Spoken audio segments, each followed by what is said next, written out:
Okay. Well, welcome everyone. It's great to be able to Zoom with you all and have the silver lining that we are in many different parts of the country, but we're able to join in this important New England Northeastern gathering. And let's hope that next year and in the future we might be able to get together in person, but this is a good stand-in for the time. My name is Sarah Lloyd. I'm a dairy farmer from Wisconsin, and I also am a board member of the Wisconsin Farmers Union. My day job is I work for the University of Wisconsin and the University of Minnesota looking at supply chains for regenerative and resilient agriculture. So I am here, I'm going to kind of moderate the session, but we're going to talk here about concepts of parity. There is an initiative called Disparity to Parity, and so we're jumping off from that initiative. Very excited to have Dania Davey here, who's the Land Retention and Advocacy Director at the Federation of Southern Co-ops and the Land Assistance Fund. We also have Mary Hendrickson here from the University of Missouri. She's an associate professor, rural sociologist. Woohoo! And so what we're going to do is I will give a kind of a intro to the Disparity to Parity initiative and the concept of parity. I will share a little bit about from a dairy farmer perspective, what we're working on in seeking fairness and viability. And then Dania Davey will talk next about the work that she's involved with. And then Mary Hendrickson will share her work. And then we are leaving time, 15 to 20 minutes at the end for discussion and Q&A. So it's great that we have a nice bunch here, but not so big, and we can really have a discussion. So with that, I think I'll kick things off. I was just going to share my screen to orient you to the Disparity to Parity website, just because I think it's important. There's quite a good set of information there. And now, of course, I tried so hard to get it separated so I could find it. And here we go. Yes, so if you can see this, you know, I see that we put it in the chat, disparitytoparity.org. This is a great initiative with a mix of folks from the farming community, the activist community, the advocacy community, and academics and university folks that came together to really call for a new movement, a revival of the movement to get policies and actions that would create fairness, empowerment, and especially in this climate crisis, how are we building a food system that will be part of that solution? So I encourage you to check it out. There are essays and blog posts from a range of folks that talk about what's going on. And so I just want to start by giving kind of some definitions of parity so that we can start on with that base. So, you know, parity is a concept that has been around in US policy conversations for, well, over 100 years, in the sense that it was a way that we were farmers were measuring the price that they were being paid for their product. So I'm a dairy farmer. So how much do I get paid for the milk that I produce? And how does that compare with what I have to pay for all of the inputs that I need to be able to produce that? And so that was kind of my buying power. And then that was linked to what consumers or sort of non-farm people were experiencing in their buying power.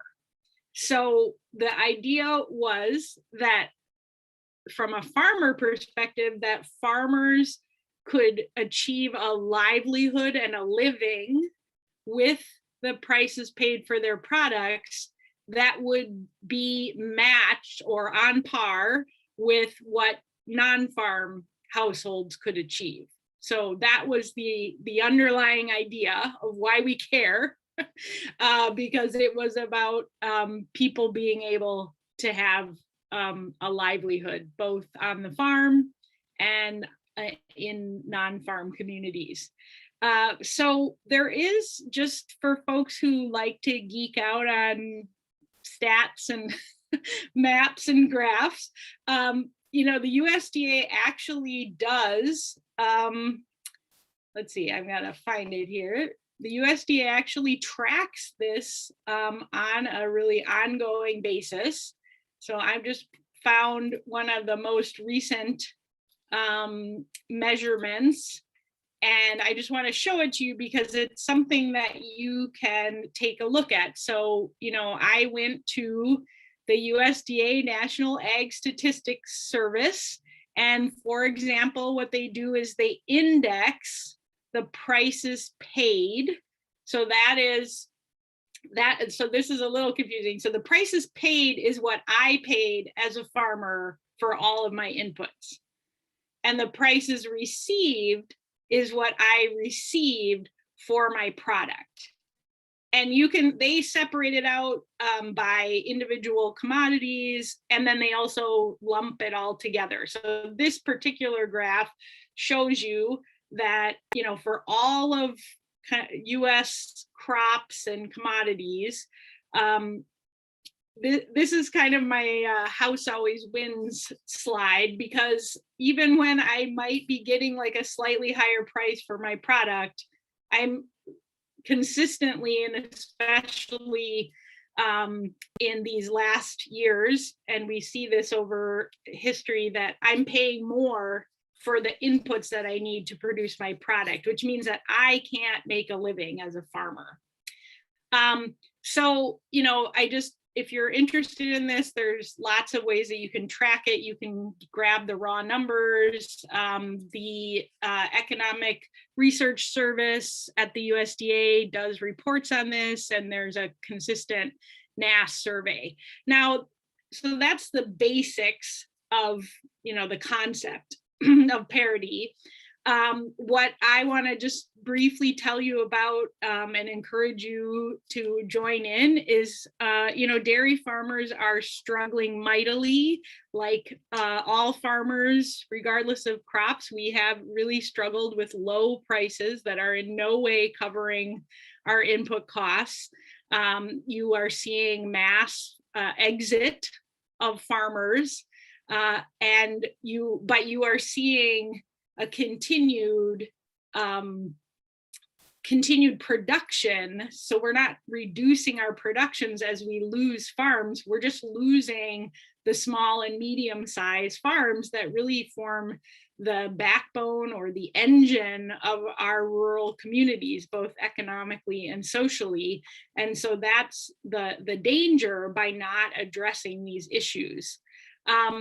And when we talk about parity, the disparity to parity movement is also really wanting to highlight that we should be talking about disparity to parity to solidarity, disparity to parity to equity, because as we know, over history in the US, our policies have disproportionately negatively impacted communities of color, indigenous communities, and we must right that wrong, because we need everyone to be able to succeed, and we need to give people a hand up. And that's what this kind of thinking about fairness of pricing is. But we know that if we raise the price paid to farmers, if we just said, hey, like my cost of production is $18.50 to make 100 pounds of milk. So, okay, government, like set that price at $20. But what will happen if we don't also add in a layer of managing the supply, that all the production will just rush in to meet that higher price. And so I am involved in, and folks here, in an effort called Dairy Together.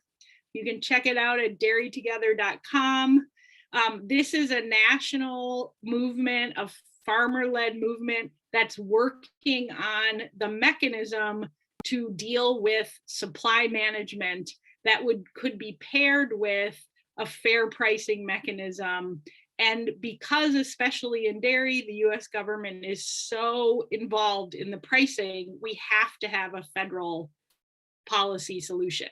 So, a lot of people say, oh, forget about the government. It's so gridlocked. Yes, but because of the way we've historically done pricing, we really must have that. And so Dairy Together is about bringing farmers together, farm organizations, and we actually have price policy mechanisms that could do a very good job of basically just like matching supply with demand. There are existing systems in the US, even like cranberry growers, potato growers, they do that. It's not a two-headed monster, it exists. And so, but the biggest thing is we have to build the political power, because I'm just constantly amazed by talking to people about these kind of mechanisms where you could put the brakes on production when there's too much milk, in the dairy case, coming into the market and glutting out the prices. And people know that that would work, that you could figure out ways of disincentivizing the overproduction with the way the pricing structure. But they say, oh, well, we know that that would work, but it's not politically possible. But these are powerful people telling me that it's not politically possible. I'm like, well, you could make it politically possible by actually publicly saying what you just said, which is that this would work. This is a thing that would work. And so, it's up to us to continue to put the pressure on our congressional leaders to say, look, we know that the system is broken. The pricing system is not paying people a fair price so that they can make a living. And the other thing that happens, and so this is sort of my charge to all of you, what we are often told in these political discussions is that, well, if farmers get paid a higher price, that's automatically going to raise the price that the consumers are going to have to pay. And this is what I know Mary will tell us some more about later, but they will constantly try to pit the farmers and the consumers, the eaters, against each other, because that's really politically smart of them.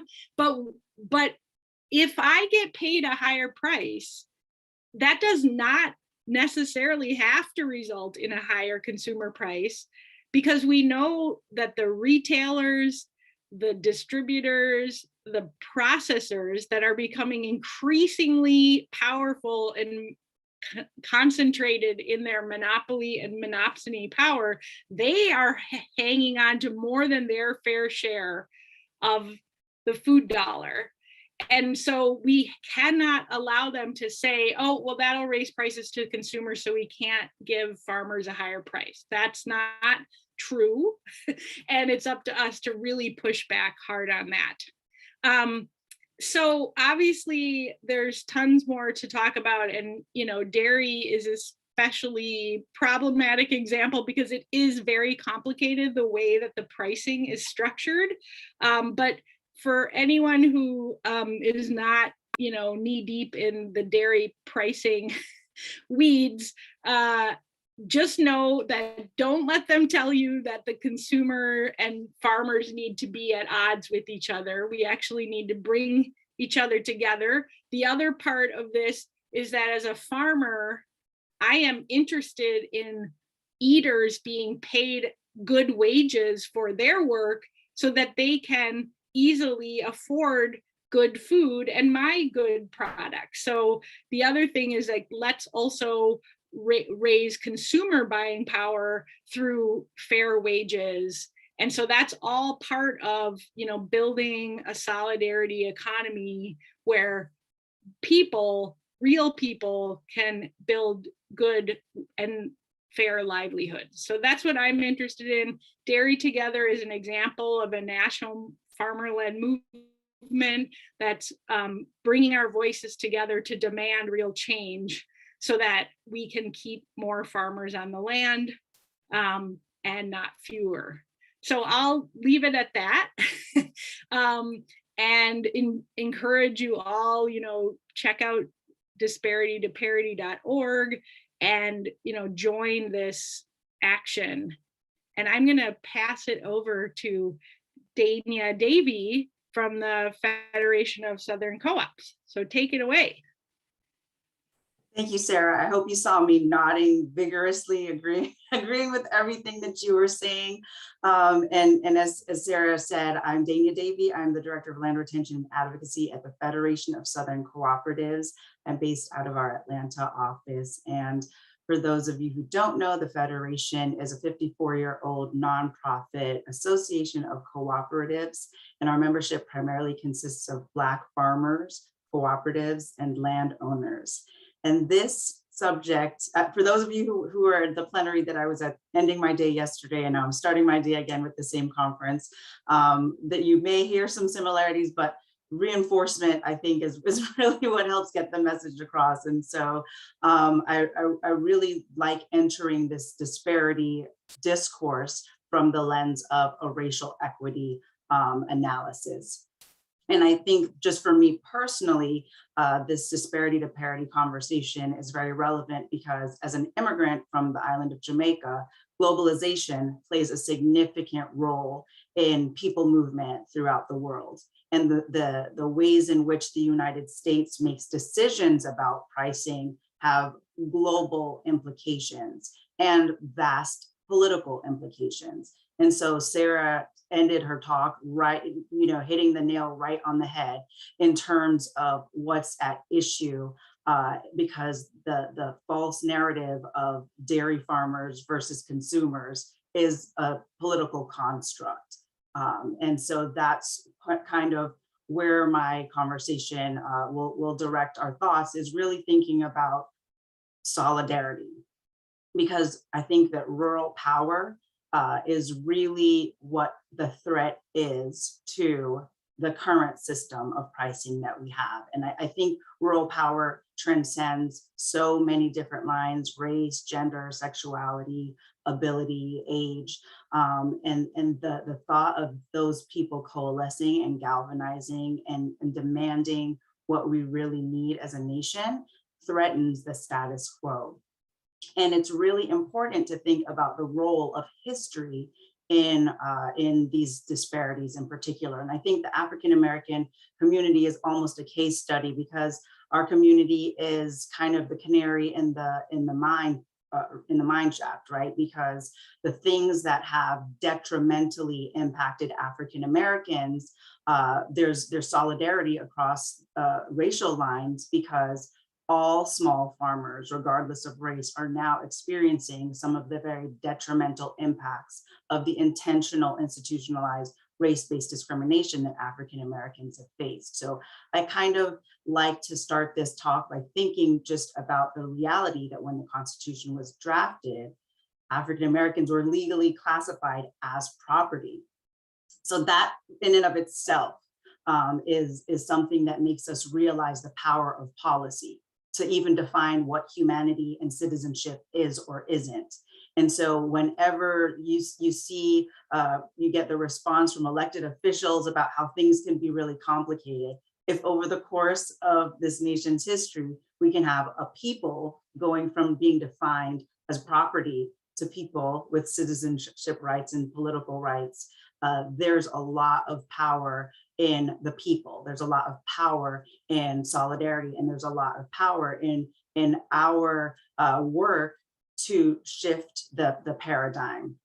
In 1910, roughly 218,000 Black farmers had acquired 15 million acres of land, but by 1992, there were only 18,000 Black farmers remaining, and they owned only 2.3 million acres of land.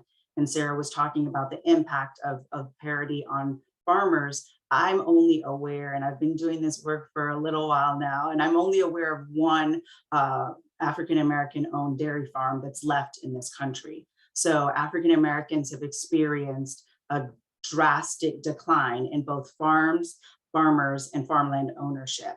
And there is a disparity there just in land ownership, because from 1993 to 2003, approximately 94% of Black farmers lost all or part of their land. And that was 3 times the rate of white farmers for that same period.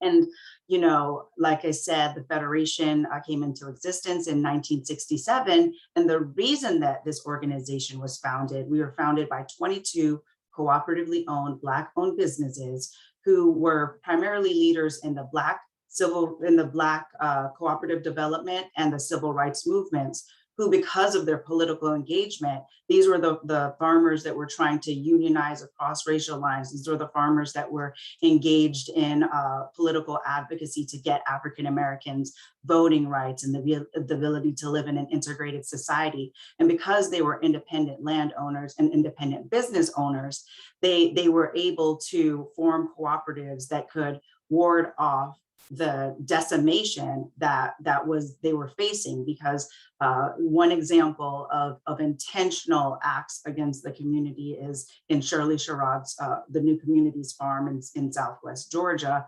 where there's lots of documented evidence of polluted soil and inputs that their farms were sold just to ensure that the first and largest African American landholding in this country's history would not survive. And so the Federation's work has always been in the reality that African Americans have never been able to fully participate and realize the full benefits of citizenship or fair pricing in agriculture. And the reason I start with the land ownership is that the land ownership is very much correlated and tied to access to credit. And for those of you who are in this discussion, you're probably already aware of this, but the timing that you receive credit is very, very significant for agricultural production. And what has happened historically is, number one, African Americans have faced race-based discrimination in access to credit. And as we know, our credit systems are rooted in wealth, in analysis of wealth. And when you see declines in land ownership, which is a huge indicator of wealth, that correlates directly to disparities in access to credit. So traditional lenders have historically, and to this day, used race-based bias practices to exclude African Americans. And there are countless studies. I believe there was one that NPR recently done that just show that racial disparities don't make any capitalistic sense, and yet they persist. They've been very persistent. And so it's counterintuitive, but the Black farmers, when they would go to get credit so that they could feed their communities, they wouldn't get that credit. So they would go to the USDA, and historically they would be denied loans, or if they were approved loans, they would get their funding for their loans so late in the season that their white counterparts had already started planting, had already started the process of being in a position to get their crops to market as early as possible. And if you're the first to market, you kind of set the price, you get the best price. And so by the time African Americans were getting to market, they weren't getting the best prices. And this is something that has happened historically, and we see it continue to exist to this day. And all of it is very much connected. As I said, there's a line, if you just track the policies, you can see the line being drawn from the land loss all the way through to disparity and pricing. And I think that one of the ways that the Federation approaches the parity to this disparity to parity narrative is we kind of think that the solidarity step has to come first, because there are many ways in which we work with our allies and our allies support the work that we do, that I think there's this false narrative. And I'll give you a very specific example that's related to policy that shows the way in which these false narratives persist. So over the course of the pandemic, the vast majority of COVID aid and farm subsidies went to white-owned businesses and white-owned farms. Not all white-owned businesses and farms, but the largest and most politically influential white-owned businesses and farms. And African Americans and other socially disadvantaged farmers and ranchers basically were excluded from access to those supports. And so these disaster relief supports that were supposed to stabilize our agricultural economy were being doled out in ways that reflected a racial disparity. And so earlier this year in the American Rescue Plan, Section 1005 was passed in March, and it had a emergency relief, emergency debt relief for farmers and ranchers of color.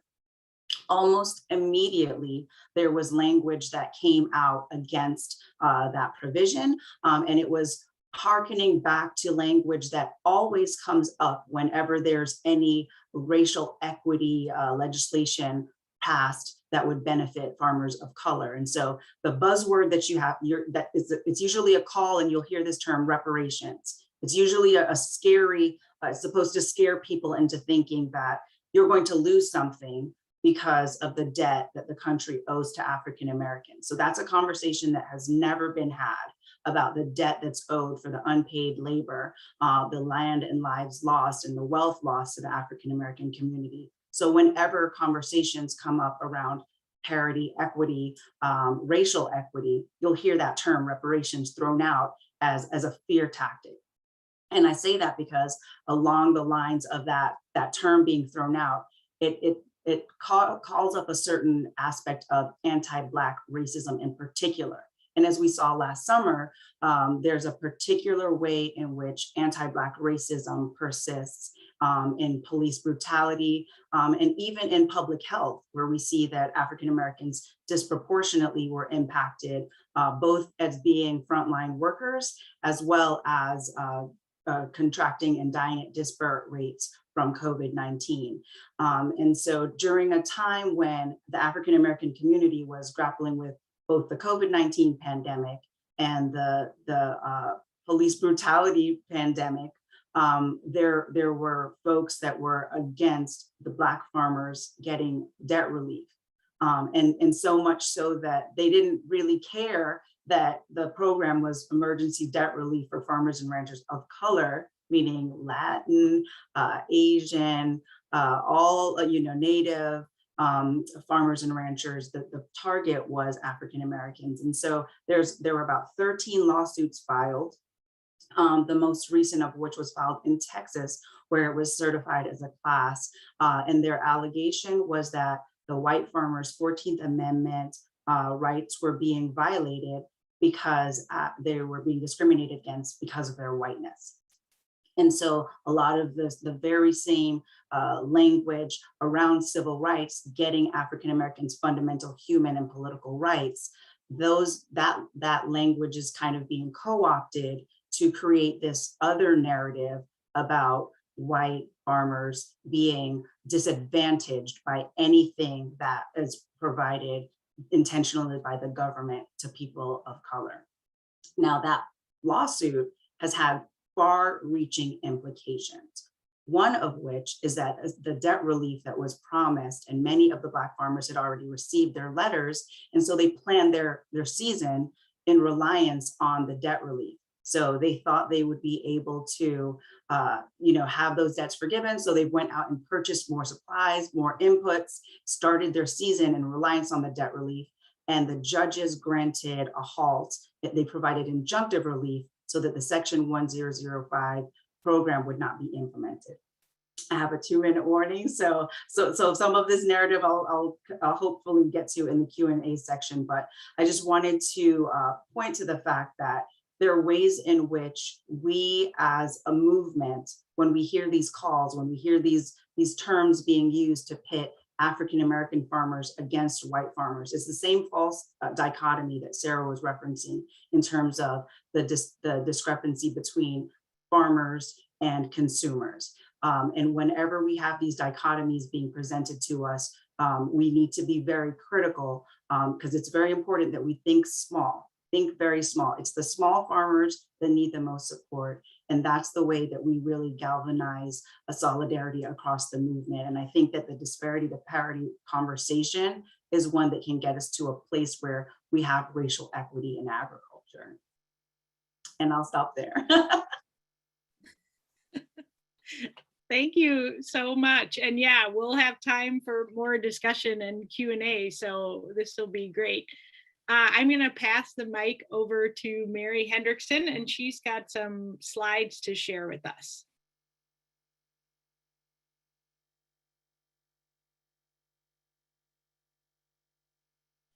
Sorry, I was muted there for a minute. So thank you, everyone. This has been really interesting. And I love the focus on the collective. And I think we have to keep the collective in our minds, because that's the only way to fight what's going on. And so it's the collective, it's all of us working together. And I love the name.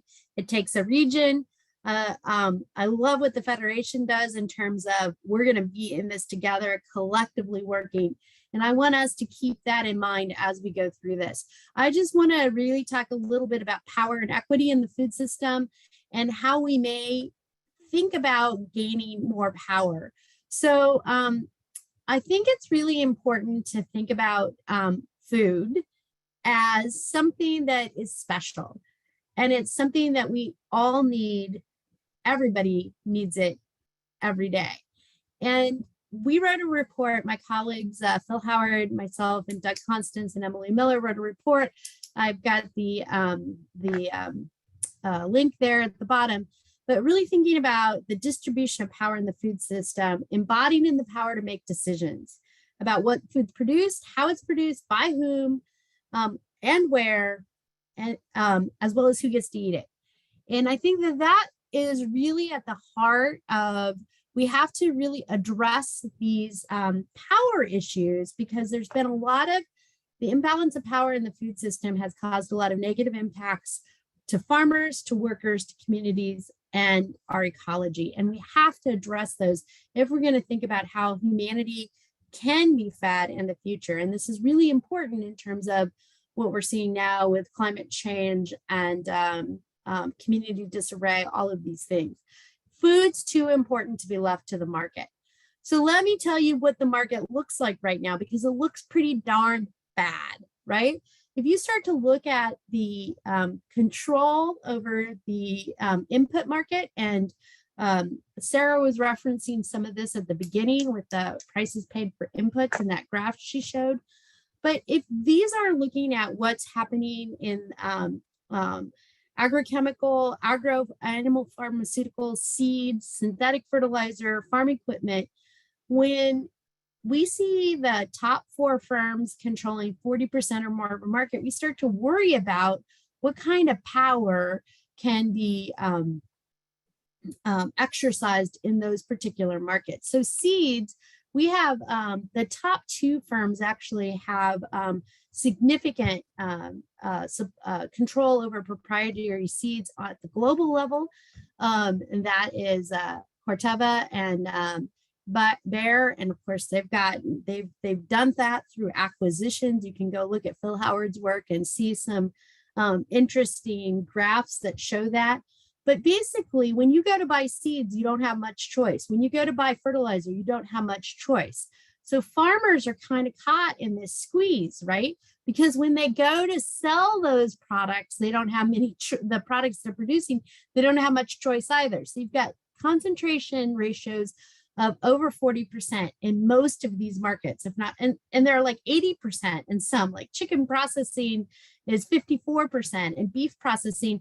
And by the way, that CR4 should actually read the actual slaughter numbers. It's about 85% for beef processing, soybean processing over 80%, pork 2/3. But the same thing is like, if you want to drink beer, you basically don't have many choices of where you want to, the consumers don't have very many choices about what kind of beer, cereal, soft drinks they want to buy. Now, this has also impacted the way the landscape looks and what communities look like, right? So Sarah was talking about dairy earlier. Well, look at this. In 1987, the median dairy herd size was roughly 80 cows, and now it's 1,300 cows. So that means that there are half of all dairy farms in the US are over 1,300 cattle. In my own case, I grew up on a farm in Nebraska, a diversified farm raising corn, soybeans, wheat, alfalfa, prairie hay. We had cattle and hogs and sheep. My brothers and I had sheep. And on that farm in 1987, we marketed about 2,500 head of pigs per year. So that meant we were in the top 50% of producers, right? Because the median marketed about 1,200 pigs per year. Can you see what happened by 2017? We are over 50,000 pigs per farm. That's the median. Broilers went from 300,000 up to 700,000. This means that there are a lot less farms out there on the landscape, right? And there's a lot more concentration of animals in particular places. But the same thing has happened on crop farms. You're starting to see that, your general farms of 2,000-3,000 acres. I've got students in my class this year. They're they consider themselves small family farms here in Missouri. Granted, there's 2 or 3 families farming, but it's 8,000 or 9,000 acres. So you can start to see that we don't have as many farms on the landscape, right? And we have more land under the control of fewer people. And then you start to look at, at the grocery level as well. It's 45% of all groceries are sold through 4 firms. The same things you can look at fast food, you can look at wine, beer, ice cream. You can look at all of these things and you can see that the market is very concentrated. So there's not much choice. There's not choice for farmers and where they want to buy their inputs, what they want to produce, because they're dependent on the markets. So this is why we have the lowest crop diversity in the Midwest region. You have a lot more crop diversity in the Northeast, for instance. However, the markets determine choices that farmers can make, and they determine choices that consumers can make. And this is a particular kind of mode of power. So consolidation in the agricultural arena is driven by the quest for power. It's not about scale. It's not about efficiencies of scale. It's not about anything other than the quest for power by the dominant firms. And Phil Howard has the book out, Consolidation in the Food System. Great book. You all should buy it. He re-upped it, and it just came out here in October again. But you can see that this is on the global level. The same kind of thing is happening. So if this is a power issue, then we have to talk about rebalancing power. And the only way we can do that is collectively, right? Collectively. And we have to think about it in the marketplace. We have to think about it in the political sphere. We have to think about it as workers, as farmers, as communities. We have to think about how we are going to rebalance power together. So Breimeyer, and I bring this up here, if individual freedom is a timeless principle, if economic and social institutions are but transitory inventions, i.e. we create them, means we can design institutions end markets that work for us, work for farmers, for consumers, for eaters, I should say, for workers, for communities, for our ecology, because we cannot afford not to have this. Maybe we need to think about food differently. Maybe we need to think about food as commons, right? In a different way. Food is a commons in that its production and distribution responds to a logic of solidarity, mutual help, rather than to the logic of competition and exclusion, because people recognize mutual neediness and the essentiality of eating. So think about food in a different way. It's too important. It cannot be left to the marketplace and the unequal power relationships that are there.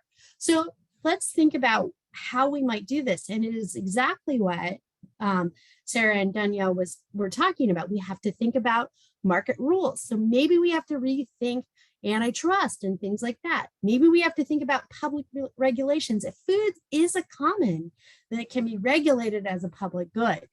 And then we have to think about collective actions. And to do this, we're going to have think about resilience, right? Resilience of the food system in a changing climate, in a changing community structured global system. We have to think about the latitude to accommodate change, the redundancy of role and function, the diversity of organizational forms, which means we need small, we need large, we need flexibility, we need redundancy, which we need to make many different kinds of things happen at the same time. So, I think that I think that there's small and big steps that we can take. I think that we need to think about competition policy, and there's an opportunity right now in this particular time. People are starting to get worried about the power of tech, the power of food firms, and so on. So we should be thinking about competition policy and how it can rebalance power. We need to rethink what's subsidized and how it's managed. We do not subsidize workers. We do not subsidize Black farmers. But we subsidize lots of other things. So can we rethink how to do that?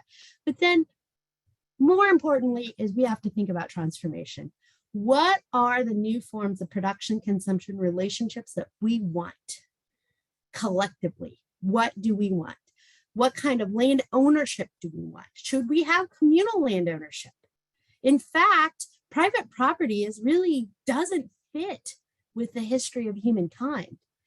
And we need to think about the fundamental need for food to be considered in every decision. So I want to stop there, and I will post that link, but I think that this is the rebalancing power collectively. We got to do it. Thank you.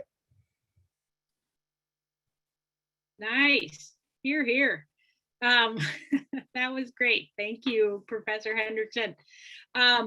So I think this is wonderful. We have a good group here and we've got a lot of time. So maybe what we can do is start, if there is any kind of clarification questions that people want, maybe people could just indicate in the chat or use the raise hand function. And if you want to ask a question or make a statement, maybe try to keep it in the 1.5 to 2 minute range so that everyone can participate. So folks have questions or comments?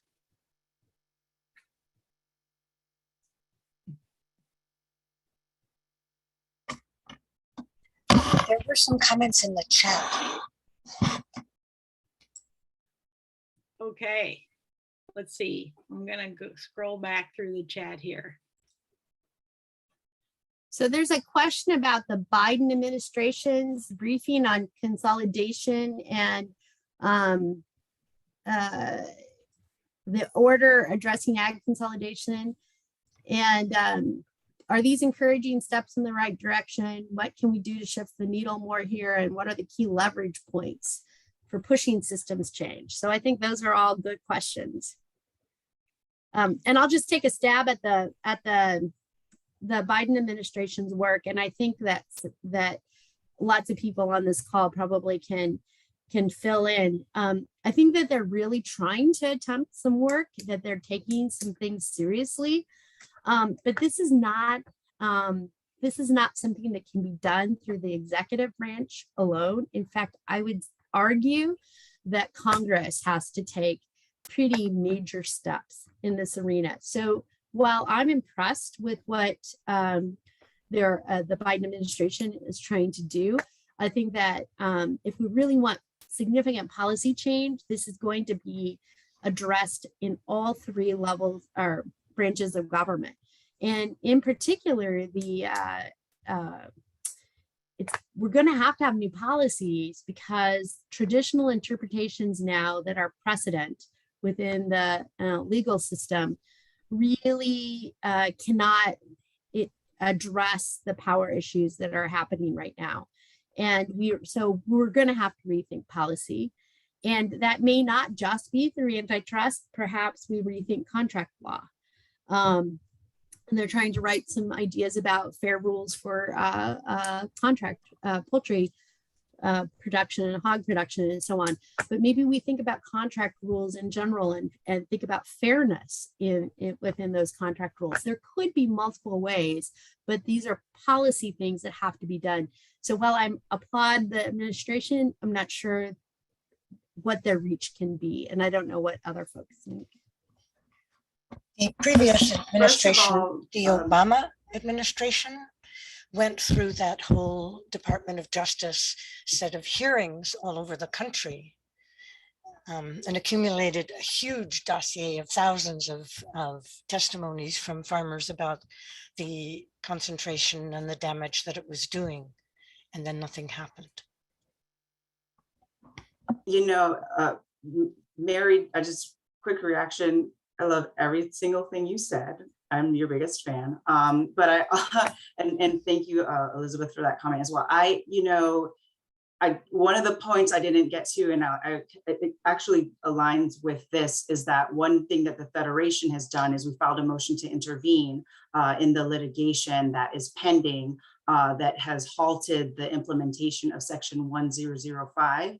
And to Mary's point, their case law and the federal courts and the Supreme Court, those structures really enable white supremacy to persist, and all of the symptoms that bear the fruit that it bears, and even to the point where the advocacy work that I do, I was invited to draft a piece of legislation for the state of Florida.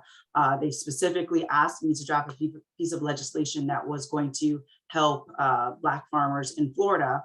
And so I did that. This was recently, maybe in the past 2 weeks, that I got the feedback from them.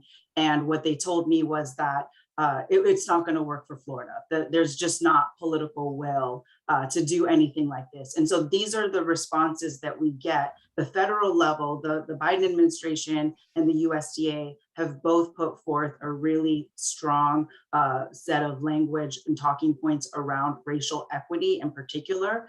But then when it comes to the point of actually legislating those differences, that has not started to happen. And that's a huge paradigm shift. And when I was in law school, actually, for one of my final papers, I asked, like, other countries rewrite their constitutions. Like, it's not, there is precedent for even going all the way back, because fundamentally our constitution, with all the great things about it, was significantly flawed. I mean, it was drafted by people who were, owned slaves, for example. And so I think that there are ways in which racial disparities are so baked into the cake that all the most altruistic talking points, they're just not going to get the work done. And agriculture, it's the origin of this country, and those racial equities, those disparities for the landless, the folks that have the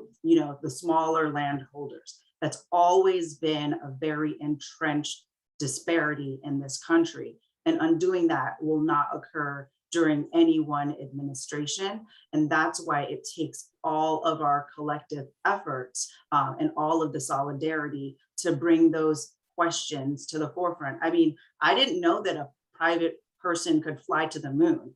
But one of the things that when I was in North Carolina, when I went to the Wright Museum, and I saw that it was 1903 that the first plane took off, and then we had a man on the moon, like in less than 100 years. Like, if we can have technology advance and leap, like, in leaps and bounds in such short periods of time, the decimation to our environment, the devastation to our racial equity, our humanity, that can also be fixed if we have the political will of the people, the rural power to advance that agenda. So I think there's some great talking points from this administration, but it's going to take us to implement it.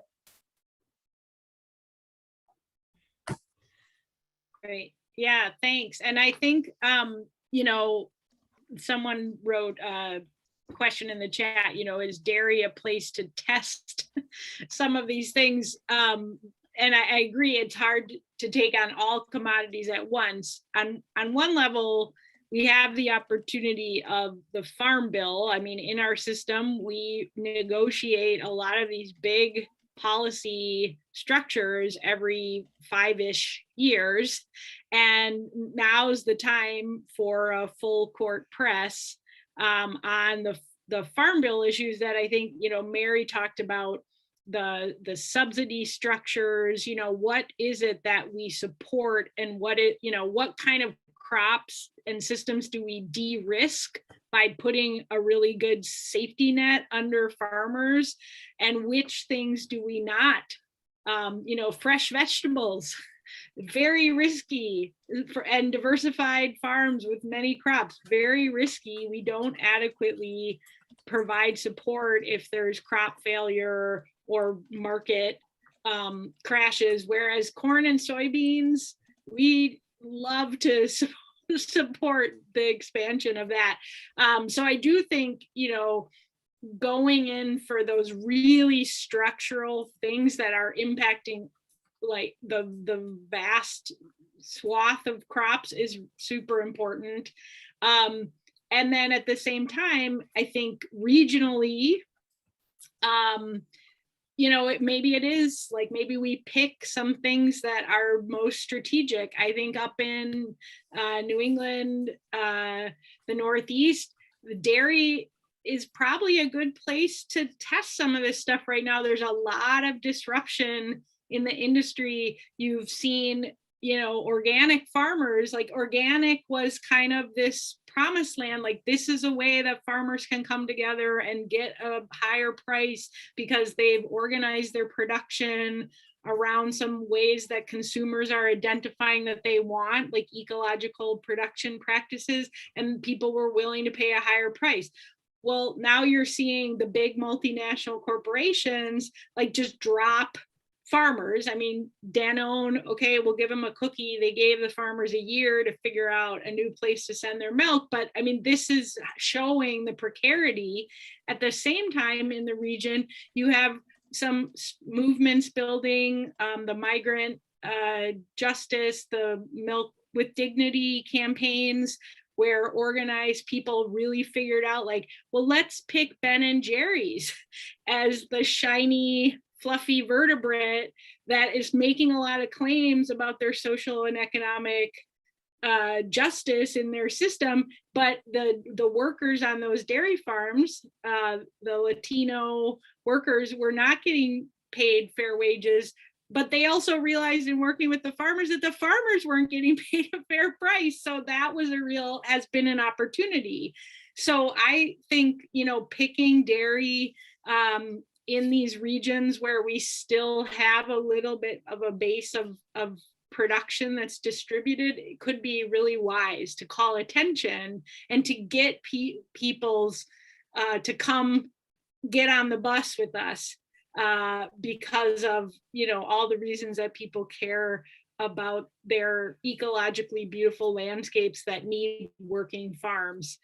So that's the example for the Northeast. So I see that Annie has her hand up, so I'm going to give her the floor.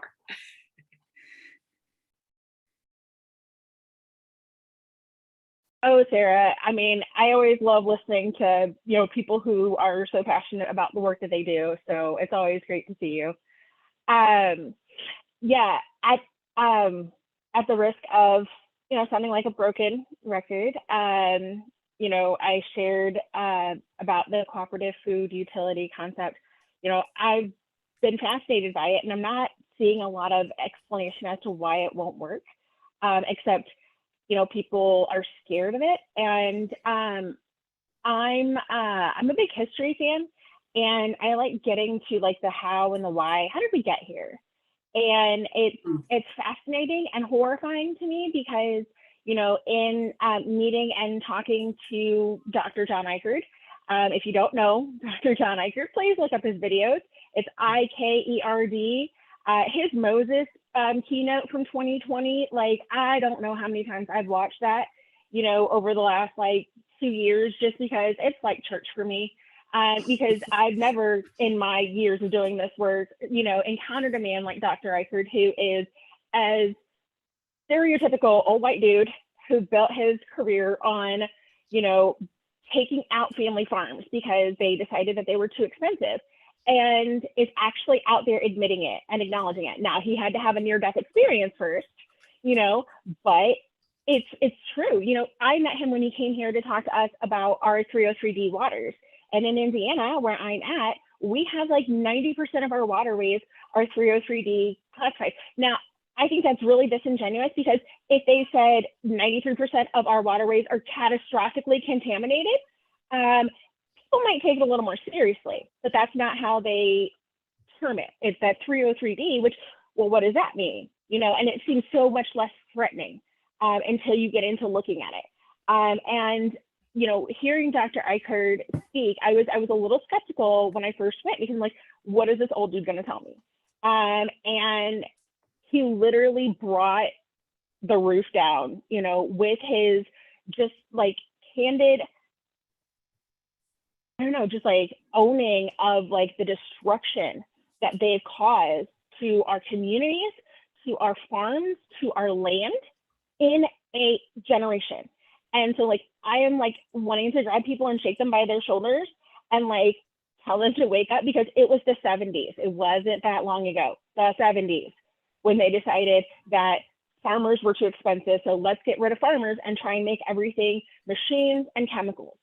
And it was a huge mistake, and they didn't care how much it cost. They didn't care how risky it was, transitioning farmers out of growing fruits and vegetables and processing stuff and whatever. They wanted their money. And so they forced people out. And if they could do it, in the 70s, we can write it. We have to write it. And, it sucks that that's the work that is laid on us, by their efforts. But, at the same time, unfortunately, like, this is the perfect time for it, because COVID has, I felt like Chicken Little for years, running around telling people like, consolidation is horrible. The global food chain is fragile. Like, I consider it a national security crisis that, we, import so much of what we consume. And it's like, it doesn't make sense to me. It's like a bully building a treehouse, and throwing flaming bags of poo at everybody, and then going, oh yeah, I forgot to pack a lunch. Can you send me some food? It doesn't make any sense. And, that's the fight that we have, ahead of us. And it's not going to be easy, and it's not going to be fast. And it is going to take a lot of determination and forcing through, Sarah, that, political lack of will and whatnot. We've really got to bring as much power as we can to this next farm bill. And I mean, like, the young people, bring the young people, because this is their future that, we're working on. And as a, bridge type person myself, I see, the frustration and the desire to be more involved and more impactful in the young people. And I see, kind of the, frankly, people have been doing this work are tired. Been doing it for a long time, made some incredible, progress, but we have a huge lift ahead of us. And now is the time to do it because we have lost so many, and we're about to lose so much more farmland. And like looking at the American Farmland Trust like numbers before COVID was terrifying. I don't even want to know what it looks like now, because that just like blows my mind to think of like how many of the people who we've lost in this last year and a half, were farmers or somehow involved in our food system. We have huge gaps and things, and now's the time to make a drastic change. And sorry, the cooperative food utility, Dr. Eichert has presented on it and been writing about it for a number of years. It's based on the model of a rural electric cooperative utility. And the thing is to understand the specific difference between a cooperative and a cooperative utility, because a cooperative is a nonprofit and a cooperative utility can be investor managed. And the trick is the devil's in the details. It's all in how we write it. And if you say the investors have to be, people who live here, who are, processing or who are participating in this, and the food and everything goes to, we can specify where that food goes to, what our boundaries are, what our criteria is, and stick to it, because they've lost the power. The same as the Great, Resignation, they've lost the power, and it's going to continue to go if we step up and make our demands, made. Sorry, I'm going to stop talking. Thank you very Great. much, Ani. Great. A cooperative is not necessarily, it doesn't have to be a nonprofit. But I definitely think that the cooperative business model is, if we're going to continue within the current paradigm, I think it's a shift in the right direction of a business model. And as many may know, the Federation, our headquarters is in Atlanta, Georgia, but the laws, the authorizing laws for cooperatives in the South are so repressive that we are not established in Georgia. We're chartered in Washington, DC. And there are lots of states that don't want cooperatives to be formed. And I think there's a lot of convergence between the workers' rights movement and the cooperatives. And I really am excited about what's happening right now, because, COVID-19 is a wake-up call for us. And I think that if we miss the message, and if we rush to get back to normal as quickly as possible, that will be our version of those folks that we're criticizing right now. I think that this is a very critical moment.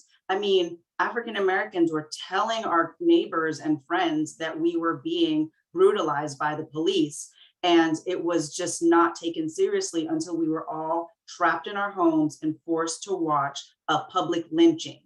And I think that that is a turning point for our nation. And if our nation does not take racial equity seriously after that, if we don't take workers' rights seriously after that, if we don't take workers' rights seriously after all of the devastation that COVID-19 has caused to communities of color, who were the majority of the frontline workers, then it'll be shame on us. And I think that that's what the moment is that we have that's at stake right now. I think we have an opportunity to truly build back better and think about what does that look like? Because, even race isn't a construct that has existed in perpetuity. It's a relatively recent socio-political construct. And so for us to feel so committed to perpetuating a system that's, a white supremacist, capitalistic, patriarchal system, because it feels like our normal, we should all our whatever anxieties or fears you felt when you were in lockdown should be triggered anytime you hear that we're just trying to swiftly get to the next step. We really need to download the lesson that the earth showed us. We are doing things, human beings. There's a really good ad right now with a dinosaur talking about how they went extinct. And I love it so much, because it's like, yes, it's like the dinosaurs could not stop the asteroid or whatever it was, but we can stop the climate change. Yeah. And I think cooperatives, I think collective ownership, the commons, the concept of commons, and the concept of our humanity bringing us together being so much more important than what's in people's pockets. I think we have to have a fundamental human rights paradigm that is rooting the future of what our food system looks like. And if we miss this opportunity, shame on us. Can I just Very- follow up on a couple of things?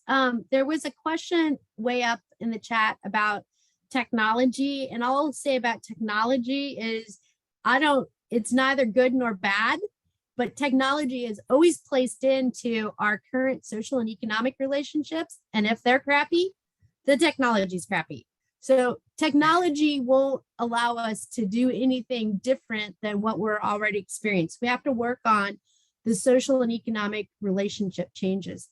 The second thing I would say is, I think it's not just the 1970s that created our current problems. We've had problems with the way we've been putting together agriculture for a long, long time, right? And Tom Lyson traces this in his book, Civic Agriculture, the first 2 chapters of that book, great history of what happens when you start to specialize, which we started doing in the late 1800s. But really the 20th century was a history of, revolutions that really displaced people from agriculture, from their communities. So it really lifted out our economic relationships from our social relationships all through the 20th century. And we kept trying to gain control of those. We tried to gain control of that with the New Deal. We tried to gain control of that with antitrust, right? But we've been under pressure. We keep lifting our we keep separating production consumption and lifting our economic relationships out of our social relationships. And without doing that, without addressing those critical things, it's not just the 1970s, it's not just the 1950s. And it's a long period of time, right, that we've been doing this. And so we have to recognize that, but then there's been people resisting it all the time. And so we can learn a lot from history, lots of history, and the things that the Federation has done in their historical period, the things that the Farmer Labor League did in Minnesota. And then I would finally say that there's some really, I think the thing that I was in Iceland during the pandemic, and I heard Trump's order to keep the meatpacking plants open. And I screamed my head off, and that my neighbors were like, what's going on? And I was so upset because that was sentencing people to death. And it was that whole meatpacking thing that happened at the onset of COVID was the collision of all the irrationalities that we see in our food system. We had farmers that had to slaughter their animals, euthanize their animals. That is awful. Can you imagine that from a farm perspective? It's awful. We had all that corn that was in that pork that wasn't utilized, but yet the way we got people to utilize, we got that supply chain fixed was because we sent people to their deaths, workers to their deaths. If that is not an irrational system, an unfair system, an unjust system, then I don't know what is. And I think that's the stuff we have to, I'm sorry, I'm very passionate about that. But it's one of the examples that just highlights how stupid the system is, the way we've organized it. Yeah, thank you. And I think, this question of certainly all of us here who have worked on kind of re-embedding the social relationships into the economics, or making sure that the social relationships are dominant in these systems rather than some idea of economic whatever, efficiency, rationality, all those scary words that are used to apologize and excuse terrible things. We know how long it's a long process to figure out how to rebuild and build anew these systems. So I think about the meat packing system here in Wisconsin. You know, we actually still have a fair amount of processing at the small scale in Wisconsin, but we need to figure out how to support and maintain those. And, you know, our state, our governor, you know, they're all excited. They put $200,000 in the budget to support small meat packing plants. And we're like, that's like one corner of one, like that's one cement block in one corner. And meanwhile, they put like $5 million into exports. And so that, I mean, you know, again, that's the very much looking at like, where are we putting our priorities and figuring out the long game. Anyone who's done cooperative development or collective enterprise development, you know, it takes a lot of time, because that's the thing, you're replacing some of the speed of money with the slowness of trust and community.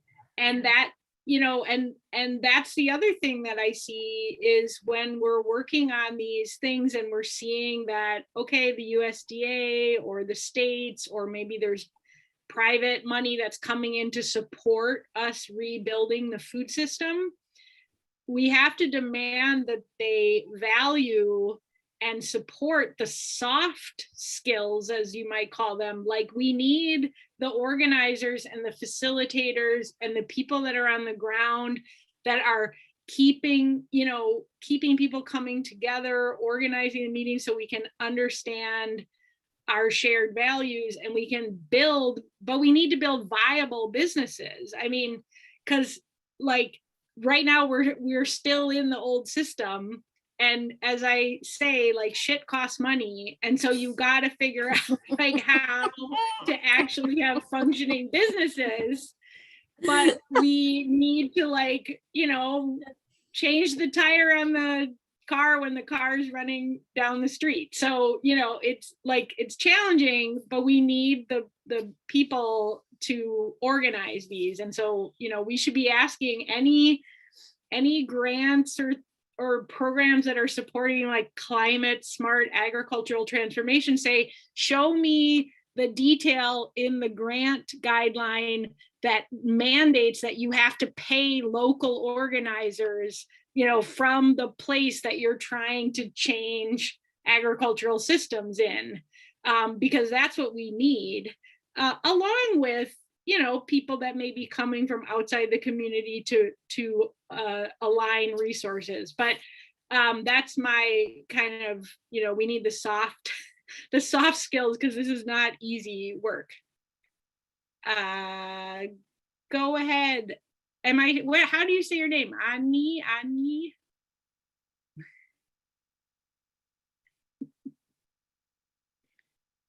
It's Ani. So Ani, it's Stephanie. okay. I just dropped the Steph part because my sister-in-law is also Stephanie, and I don't like Steph, so I just dropped it, and so she gets to be Stephanie, and I get to be Ani. So I'm Tia Ani. Great. It was easier than like trying to figure out which inflection you meant. Oh fudge! Now I forgot my question. No. Yeah, I had a question. We were talking about land. And I'm curious about kind of like the state of land transition in the Northeast, and if you guys are seeing the sort of trends and issues that we are seeing here. I actually ended up driving 6.5 hours down to the south side of Indiana to go to a Corn and Soybeans Association meeting with my mentor, who's a Mennonite. So a Black chick and a Mennonite walk into a Corn and Soybeans meeting.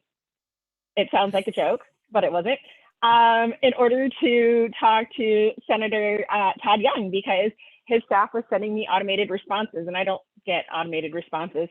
And so I went down there to talk to him. So I'm like, you know, we have issues, and I'm smart. I know that when I walk into a room, they're all like, is she lost? And it's like, I didn't get 7 hours lost in cornfield. I'm actually invited here. And so when Todd got there, like, he totally did a double take, because he totally was not expecting to see a Black chick at a Corn and Soybeans meeting. And sorry, it's like one of my favorite things to do. And I'm like sitting there and, the discussion starts and everything. And I'm just minding my business and listening because I make a point to be respectful. And those who are, from the area, they had things they wanted to say and I wanted to hear what they had to say. And it turns out that they were upset and concerned because down there where they're at, right on the Ohio River, they're having problems with a lot of families have gone out of business in the grain elevator business. And a lot of multinational corporations, non-American companies are buying the grain elevators and putting them back into business. And the farmers are getting an even worse deal than they were before, but then even less money is going into the community. And then also they're concerned about the levees, like the locks and dams and everything on the river because they're in disrepair and need to be repaired. And neither state, is like wanting to take responsibility for it. And so they were trying to get our, senator to, make sure that the infrastructure money is there for it.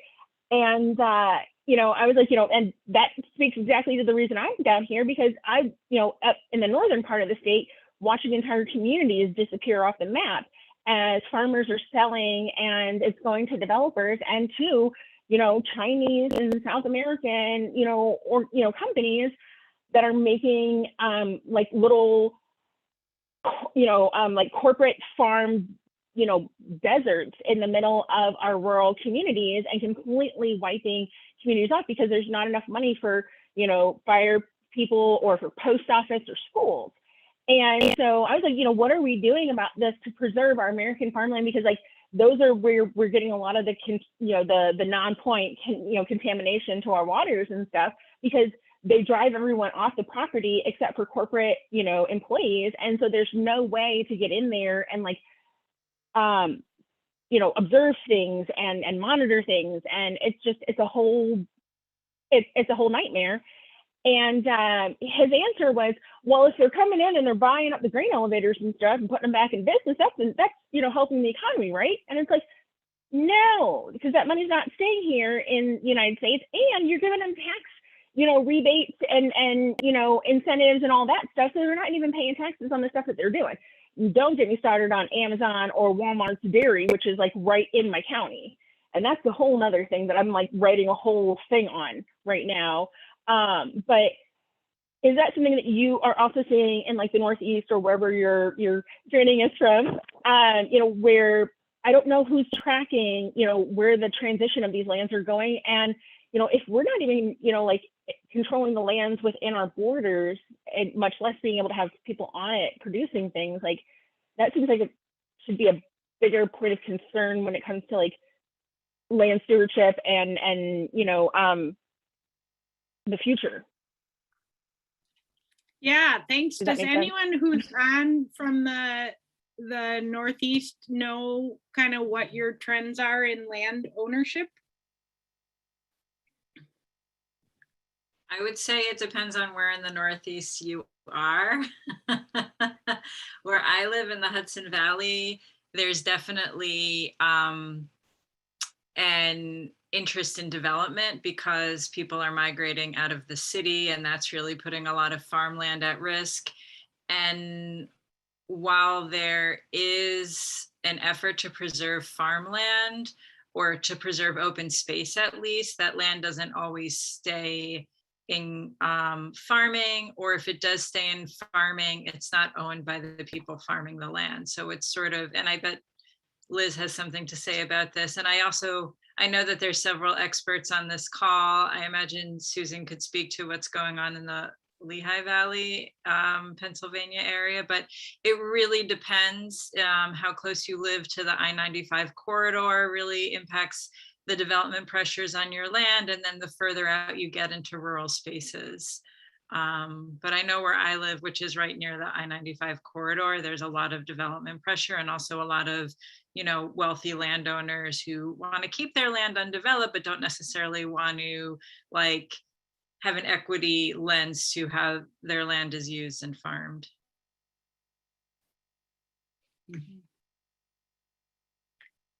Yeah, thank you for that, Tracy. And I think that brings it back to Dania, just thinking about wealth creation that, in land ownership, that's been such the foundation of the way that people have been able to amass wealth in this country. And you know, private property, that's its main goal, but by having Black farmers and Black communities excluded intentionally from that ability has created this extremely long-lasting inequality. And so as we're looking at these major shifts in land ownership across the country, and like Tracy said, it does really depend on where you're at.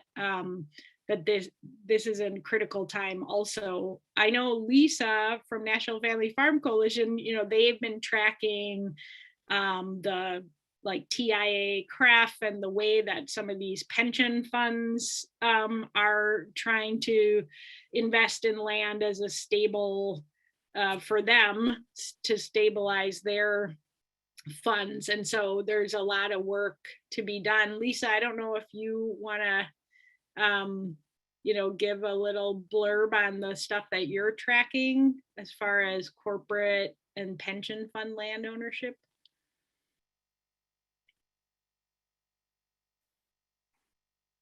Well, thank you, and thanks, not Sarah Lloyd, but we are trying to, yes, we have been watching TIA's investment in speculation in farmland, both in the US and other countries around the world, particularly Brazil. And I will drop some links into the chat that I think will explain better what's going on. But they own, it's just an incredible amount of farmland around the world, and using pension funds from people and, you know, employees at universities and other public institutions. So there are several ways that we're trying to deal with that, from the faculty senates requiring, you know, changes in their investments with TIAA, and also just badgering TIAA to wake up and smell the coffee and do the right thing, because they do promote themselves as sustainable land. I guess I don't call it speculators, but you know, that they're partnering with sustainable corporations and businesses, but they're really not. So I will drop some links, and thank you for watching that. So if you have money in TIAA, you might look elsewhere, and you also have that opportunity to raise these concerns to them. Thanks. So we're running up with just a couple minutes left. Mary, Dania, do you have any parting words for our assembly here? Organize. I completely agree. I think solidarity is key. Our heirs property work is a significant place that I'm watching for land retention and transition. And that's especially the case because a lot of the climate smart ag and carbon credit market is going to incentivize additional land grabs. And heir property owners are going to be especially vulnerable to that. You know, if they don't take advantage of the heir property lending funds that are available to help clear title, I think there are going to be a lot of ways in which they continue to be vulnerable. But I really, you know, Mary summed it up with that one word. I think we all need to keep these conversations going with the Farm Bill coming up, keeping our eye on the ball. There's going to be a lot of moving targets, I think, that kind of look very, very close to exactly what we want. And I remember when I was little, my grandmother used to tell me the devil doesn't look scary. The devil looks like the closest thing to what you actually want. And so that's something that I think about in my policy advocacy work, that closest next approximation can be the most dangerous compromise. And so as we work together, we can keep each other accountable and our eyes on the prize. Thank you all for your time. Great. Well, this has been a wonderful conversation. I really appreciate the opportunity to come together, jumping off from the disparity to parity work, to move towards solidarity, to build build the new systems. I look forward to continuing to see all of you in the struggle. And enjoy the rest of your conference. Thanks, everyone. Bye-bye. Thank you. Bye. Thank you very much. Bye, everyone. Thank you, Tracy.